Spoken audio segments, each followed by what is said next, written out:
ರಾಜಕಾರಣದ ಬೆಳವಣಿಗೆ ಬಗ್ಗೆ ಏನು ಹೇಳಕ್ಕೆ ಇಷ್ಟಪಡ್ತೀರಿ? ಏನು ಬೆಳವಣಿಗೆ? ಹಗರಣಗಳು, ರಾಜಕಾರಣಿಗಳ ಮೇಲೆ, ಜನಪ್ರತಿನಿಧಿಗಳ ಮೇಲೆ ಆಗಿರ್ತಕ್ಕಂಥ ಅಟ್ಯಾಕ್ಗಳು ಇವೆಲ್ಲವೂ ಕೂಡ ಸರಿ, ಇವೆಲ್ಲವೂ ಸಹಿತ ಇಂದಿನೂ ಸಹಿತ ನಡೀತಾ ಇತ್ತು. ಮಾಧ್ಯಮಗಳು ಇಷ್ಟೊಂದು ಸೂಕ್ಷ್ಮವಾಗಿಲ್ಲದೆ ಇರತಕ್ಕಂಥ ಸಂದರ್ಭದಲ್ಲಿ ಇವು ಕಣ್ಣಿಗೆ ಕಾಣ್ತಿರಲಿಲ್ಲ. ಈಗೇನಾಗಿದೆ ಅಂದರೆ ಸಣ್ಣದಾದ್ರೇ ಅದು ದೊಡ್ಡದಾಗಿ ಇಮಿಡಿಯೇಟಾಗಿ ಸ್ಪ್ರೆಡ್ ಆಗಿಬಿಡ್ತದೆ. ಆದ್ದರಿಂದ ಇದು ನಿಜ, ನೀವು ಹೇಳ್ದಂಗೆ ಕೆಲವು ವ್ಯತ್ಯಾಸಗಳು ಕೆಲವು ಆಗಬಾರ್ದೇ ಇರೋಂಥ ಕೆಲಸಗಳು ಆಯ್ತಾ. ಅದಕ್ಕೆ ಜನಪ್ರತಿನಿಧಿಗಳು, ಸಂದರ್ಭಗಳು, ಸನ್ನಿವೇಶಗಳು ಕಡಿವಾಣ ಹಾಕೋಬೇಕಾಗುತ್ತೆ. ಅದನ್ನು ನಾನು ಇಲ್ಲ ಅಂತ ಹೇಳೋದಿಲ್ಲ. ಮುನಿರತ್ನ ಪ್ರಕರಣವಾಗಿ ಏನು ಹೇಳ್ತೀರಾ ಸರ್?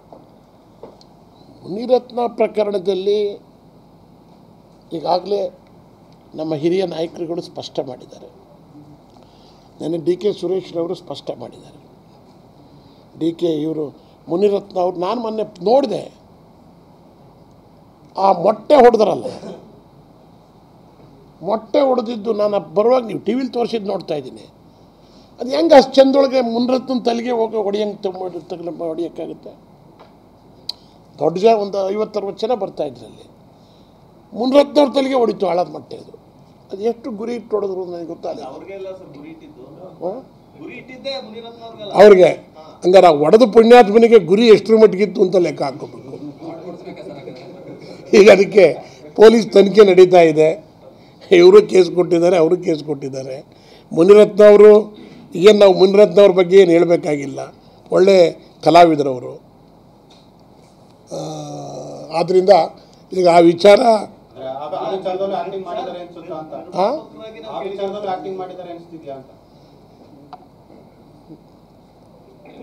ಮುನಿರತ್ನರವರು ಈಗಾಗಲೇ ನಮ್ಮ ಸುರೇಶ್ರವರು ಸಂಪೂರ್ಣವಾಗಿ ನಿನ್ನೆ ಸ್ಪಷ್ಟವಾಗಿ ಹೇಳಿಕೆ ಕೊಟ್ಟಿದ್ದಾರೆ.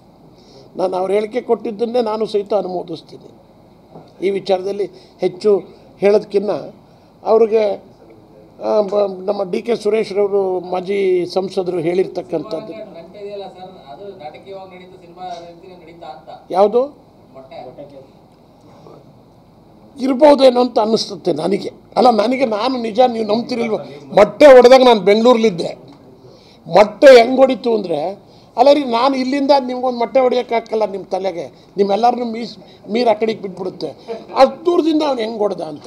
ಅದಕ್ಕೇನು ಮ್ಯಾಜಿಕ್ ನಡೀತು ಅಂತ ಇದ್ರ ಬಗ್ಗೆ ಪೊಲೀಸ್ ಇಲಾಖೆ ಸಂಪೂರ್ಣ ತನಿಖೆ ಮಾಡಬೇಕು ಅಂತೇಳಿ ನಾನು ಸರ್ಕಾರ ಒತ್ತಾಯ ಮಾಡಿದೆ. ಇಲ್ಲ, ಮುನಿರತ್ನ ನಮಗೆ ಒಳ್ಳೆ ಸ್ನೇಹಿತರೆ ಪಾಪ. ನನಗೆ ಒಳ್ಳೆ ಪರಿಚಯಸ್ಥರು. ಬಟ್ ಅವ್ರು ಇತ್ತೀಚಿನ ವಿಚಾರಗಳನ್ನು ನೋಡಿದಾಗ ನನಗೆ ನಿಜಕ್ಕೂ ಸಹಿತ ಒಬ್ಬ ಶಾಸಕ ಇವೆಲ್ಲ ಮಾಡ್ತಾರಾ? ನಾನು MLA ಆಗಿದ್ದೀನಿ, ನಾವು MLAಗಳಾಗಿ ಕೆಲಸ ಮಾಡಿದ್ದೀವಿ. ಜನಗಳು ಈಗ ವಿರೋಧನೂ ಮಾಡ್ತಾರೆ, ಜನ ಪರನೂ ಮಾಡ್ತಾರೆ. ಏನು ನಮ್ಮ ಪರವಾಗೇ ಪ್ರಜಾಪ್ರಭುತ್ವದಲ್ಲಿ ಒಂದೇ ಕಡೆ ಮಾಡಬೇಕು ಅಂತ ಏನಿಲ್ಲ. ಆದರೆ ನಾನು ಆ ವಿಡಿಯೋಗಳು, ಆ ಸೆಕ್ಸ್ ವಿಡಿಯೋಗಳು ಇವೆಲ್ಲ ನೋಡಿಬಿಟ್ಟು ದಿಗ್ಭ್ರಾಂತನಾಗ್ಬಿಟ್ಟೆ. ಹೋಗಿ ಪಾಪ ನಮ್ಮ ಅಪೋಸಿಷನ್ ಪಾರ್ಟಿ ಲೀಡ್ರು ಅಶೋಕ್ ಅವ್ರಿಗೇ ಇದನ್ನು ಚುಚ್ಚಕ್ಕೆ ಹೋಗಿದ್ರು ಅಂತ ಹೇಳಿದ್ರೆ ನೀವು ಲೆಕ್ಕ ಹಾಕಿ. ಏಡ್ಸ್ ಬರೋವಂಥ ಕಾಯಿಲೆ. ನೀವು ಈ ಪರಿಸ್ಥಿತಿ ಎಲ್ಲಿಗೆ ಹೋಗಿದೆ ಅಂತ ಲೆಕ್ಕ ಹಾಕಿ. CID ತನಿಖೆಯಲ್ಲಿ ಸರ್ ಪೂರ್ವವಾಗಿ ಚಾರ್ಜ್ ಶೀಟ್ ಕೂಡ ಸಲ್ಲಿಕೆ ಮಾಡಿದ್ದಾರೆ ಸರ್. ಅದರಲ್ಲಿ ಇವೆಲ್ಲವೂ ಕೂಡ ಪ್ರೂವ್ ಆಗಿರುವಂಥದ್ದು ಸರ್. ಅಲ್ಲ, FSL ರಿಪೋರ್ಟಲ್ಲಿ ಅವ್ರ ವಿರುದ್ಧವಾಗಿ ಬಂದಿದೆ ಅಂತಕ್ಕಂಥ ವಿಚಾರ ಸ್ಪಷ್ಟ ಆಗಿದೆ. ಚಾರ್ಜ್ ಶೀಟ್ ಕೂಡ CID ಅವರು ಸಲ್ಲಿಕೆ ಮಾಡಿದ್ದಾರೆ ಸರ್. ಇವರು ಮಾಡಿರುವಂಥದ್ದೆಲ್ಲ ಕೂಡ ಪ್ರೂವ್ ಆಗಿದೆ ಅನ್ನೋಂಥದ್ದು ಕೂಡ ಹೌದು. ಅದ್ರ ಬಗ್ಗೆ ಹೇಳುವಂಥದ್ದು. ಅಲ್ಲ, ಅದಕ್ಕೇ ಈಗ ನೋಡಿ ಕೇಳಿ, ರಾಜಕಾರಣಿಗಳು ಅಂದರೆ ಜನ ಅಸಹ್ಯ ಪಡಬಾರ್ದು. ಇಂಥವೆಲ್ಲ ನೋಡಿದಾಗ ಏನಾಗುತ್ತೆ ಅಂತ ಹೇಳಿದರೆ, ನಿಜಕ್ಕೂ ಸಹಿತ ರಾಜಕಾರಣಕ್ಕೆ ಯಾಕಪ್ಪ ಬಂದಿದ್ದೀವಿ ನಾವು, ನಮ್ಮನ್ನು ಜನ ಏನು ತೀರ್ಮಾನ ಮಾಡ್ತಾರೆ, ಏನು ಅನ್ಕೋತಾರಪ್ಪ ಅನ್ನೋ ಪರಿಸ್ಥಿತಿ ನಿರ್ಮಾಣ ಆಗಿದೆ. ನಮಗಂತೂ ದಿಗ್ಭ್ರಾಂತರಾಗಿದ್ದೀವಿ ಈ ವಿಚಾರದಲ್ಲಿ.